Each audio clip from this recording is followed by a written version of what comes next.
呢個係兩份。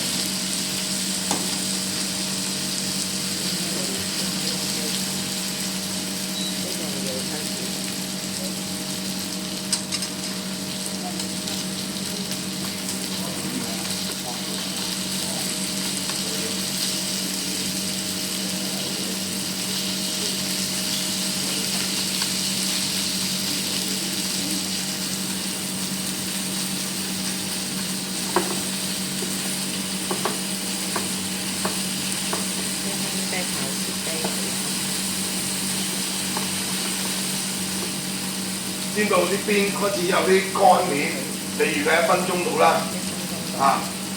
咁啊有少色得㗎啦，你係深色嘅，咁燒燒落先落啦，咁啊冇唔黐嘅，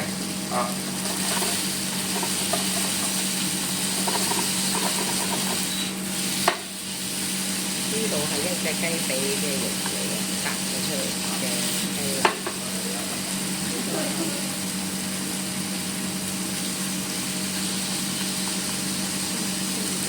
咁你預計大概係9成熟啦。9成上好啦。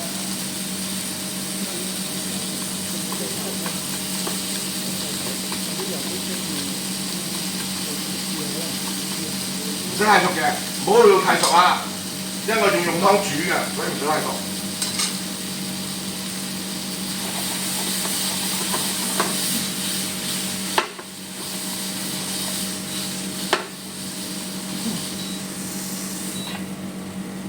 好啦，隨即熄埋個火，我哋估落先。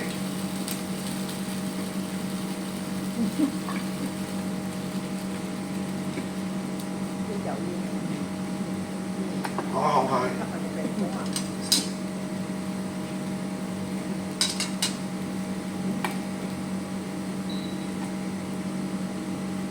有冇香啲咯？想問你個問題咧，可唔可以煎咗菇先咧？煎咗菇先雞啊？係咯，即係炒雞都得㗎，應該。可以嘅，咁乜嘢個過程都可以嘅。煮嘢食係可以話冇一個規定，但係又要有個主題。個主題就話要你唔好擺俾啲洋葱啦。即係如果炒製作過程係我哋自己之後。可以嘅，其實可以嘅。之後發揮嘅。係可以嘅，當然你唔好離譜啦。你啲雞攞去烚喎，啲菜咧就曬面算數喎，咁梗係。我意思即係譬如。可以嘅，先頭冇問題嘅，冇問題嘅，冇問題嘅。好，你沖頭啦。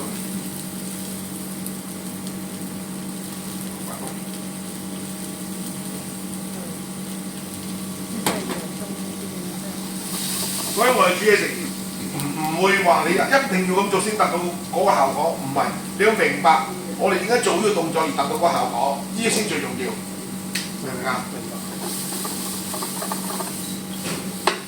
好似我哋食教包餅，我哋都講住包餅唔同導師有唔同嘅教法，但係我哋個主題要認識包餅個過程，點樣變化唔重要，個過程你起碼有個大約嗰個方程式你個腦海中。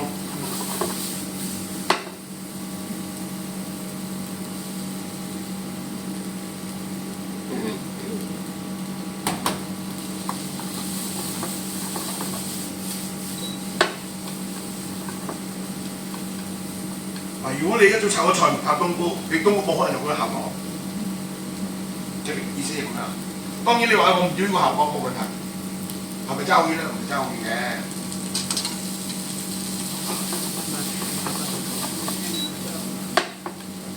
好啦，炒緊晒啲嘢啫，咁我哋可以落湯咯喎。啲菜唔使咁燶佢喎，反而啲菜係嘛？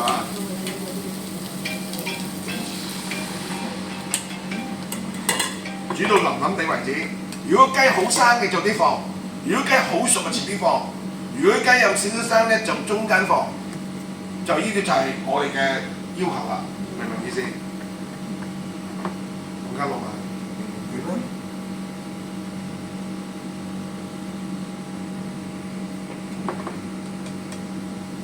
控制到呢1,200咯。嗱落蛋啦，落蛋要小心啲啦。落蛋同埋我哋嗰個過程咧。就最危險嘅個滑蛋。蛋一定要分兩次落，第一次落2/3，最後一次落1/3，唔好一次落晒。嗱，等啲菜喺我煮翻出味為止啦。keep 住千二個啦。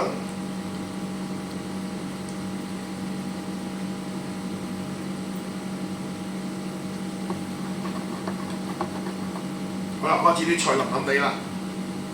咁當然呢一刻你可以動完雞試一試味嘅湯啱唔啱心水，唔啱嘅你可以俾一少少鹽啊、蒸啊、甚至少少嘅胡椒粉啊都可以嘅嚇。好啦，落雞咯喎。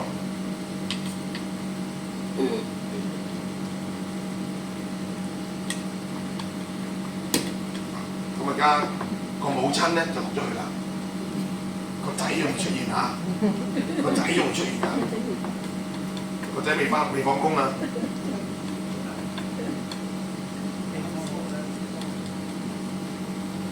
我不過跟隻不少汁飲啊！你要咁味夠唔夠？我嗰翻千咯喎，好似煮翻熟啲雞咁咯。啲蛋咧爆勻佢喎，爆勻啲，預備吸翻白飯呢個，嗰個煲身嗰隻碗吸，嗰隻碗啦。嗰啲碗咧吸8成啦，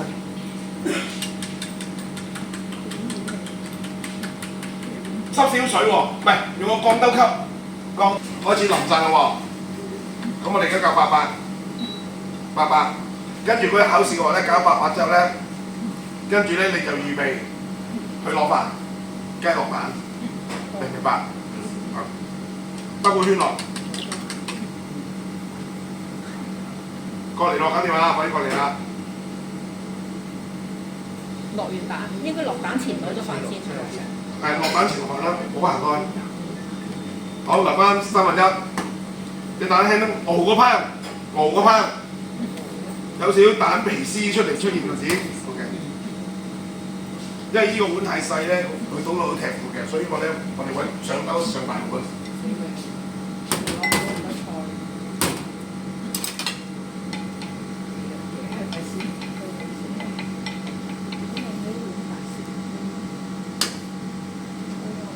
好，埋個絲啊，熬住啦，盡量令到佢有喐嘅效果，可以落埋1/3，好500咯喎，落1/3，500。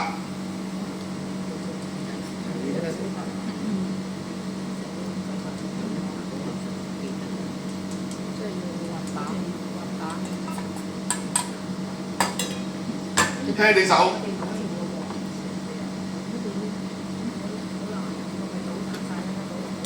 好，我沖翻。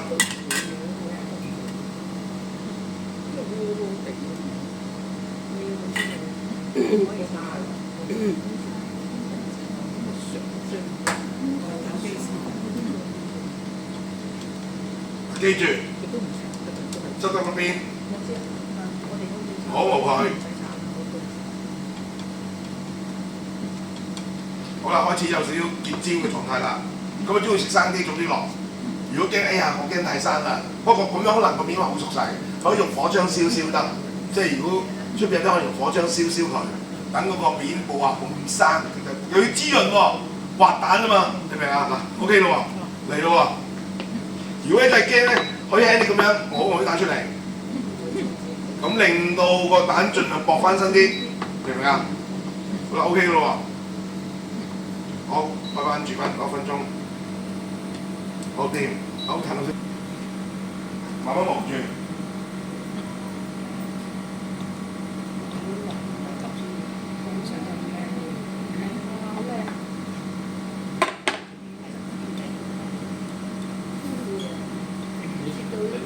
如果呢個碗第一皮咧就好靚，即係個碗啱 size 啱啦。因為一個咩？